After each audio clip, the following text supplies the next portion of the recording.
It's 1959. I'm 8 years old. My uncle, a detective, makes the front page. There he was, Detective Sergeant Brian Doyle, bringing in the Kingsgrove Slasher. 50 years on, I write stories about Sydney crime. Uncle Brian died in 2002. A few years ago, his family passed a bundle of his old papers on to me.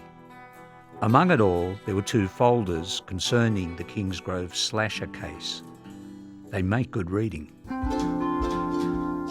The Slasher was a nighttime prowler who for 3 years haunted a 5-mile stretch of suburbs in Sydney's south.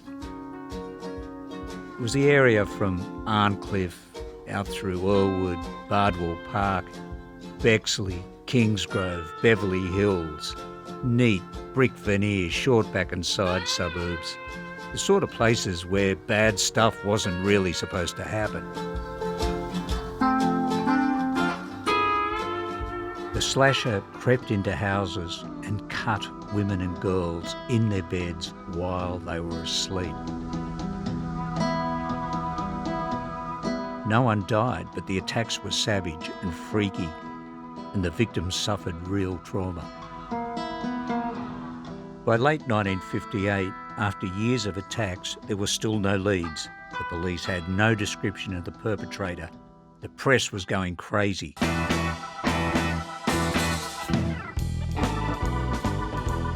With some fanfare, CIB Detective Brian Doyle was appointed to head the case. By that stage, more than 700 people had been closely investigated. There was no detecting left to do. On the quiet, the number of investigators was reduced. Doyle figured that if they were to catch the guy, it would have to be in the act, at night. He selected a handful of very fit young cops from 21 Division and Vice Squad, the Slasher Patrol.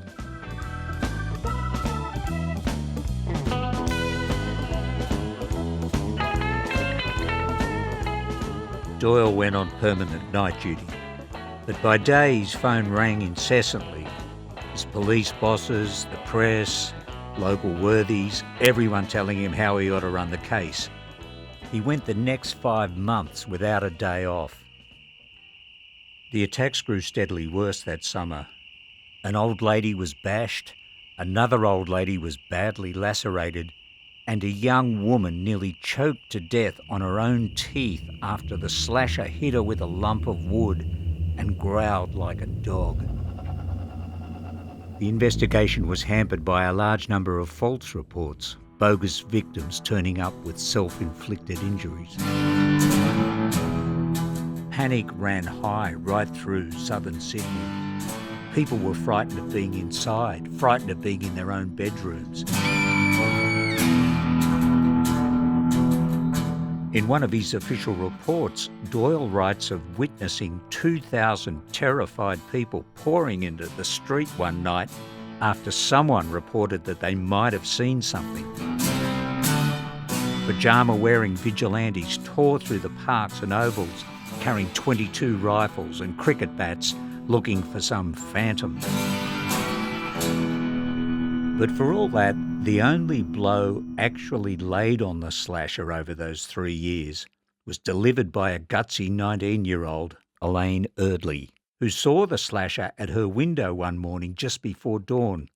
She tiptoed over, whipped the blind aside and hit him with a shoe, said, "Get out," which he did. Elaine's family lived a couple of 100 yards away from the Walleye Creek bush. Her father was a bird watcher and a nature lover, and he and Brian Doyle palled up. They formed a kind of dad's patrol. They spent their days trudging the Walleye Creek bush, which was the heart of the Slasher zone.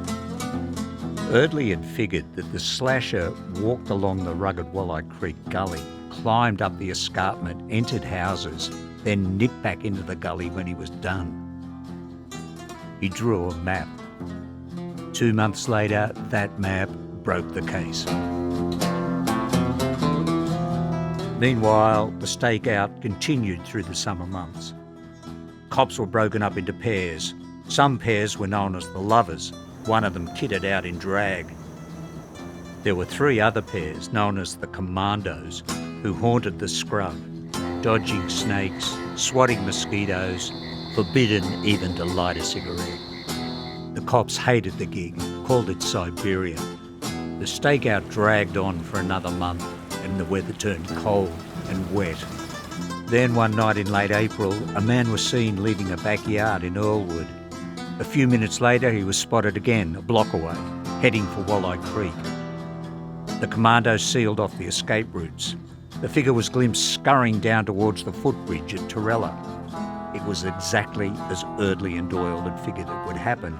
2 cops were waiting, hiding in the swamp. He saw them, he swerved away, they chased him, flying tackled him, got the handcuffs on. Doyle and a fingerprint cop arrived within seconds. "I'm your man," the guy said. "I'm the slasher."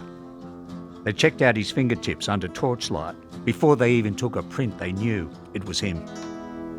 Into the cars. Doyle stopped by his own home in nearby Kingsgrove, ran in to tell his wife that they had the slasher. It was all over. Then they stopped by the slasher's place, also nearby. Doyle watched while he told his wife, who like everyone else had been scared crazy, that he was in fact the slasher. The bogeyman turned out to be a mild-mannered bloke named David Scanlon. He'd grown up in Kingsgrove, not far from Doyle's place. He played tennis, was big in local athletics, a teetotaler with a good job. He was a suburban guy, regular bloke, just like them. Over the next few days, he took Doyle on a tour of his crime scenes.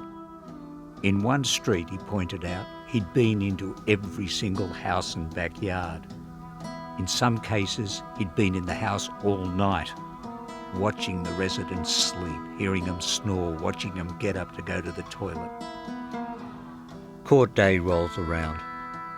Scanlon faces 18 charges, gets 18 years. Brian Doyle is a celebrity cop now, but the case has cost him. He's exhausted, he's lost 2 stone weight. He's awarded the police medal. I seem to remember my grandmother sniffing dismissively at it all, but she and the whole family were thrilled. Scanlon did his time. On the day of his parole in 1972, Doyle met him at the prison gate and took him to see a forensic psychiatrist at Sydney University. But whatever it was with Scanlon was buried deep, and the psych found nothing there really to treat. Scanlon himself seemed as baffled by his crimes as everyone else. Let's take another look at that photo, the cops and the perpetrator, the perp walk. There he is, the bogeyman, the cause of all that fear and suffering, swept up in events he doesn't understand. If you look closely at that picture, he seems to have pissed his pants.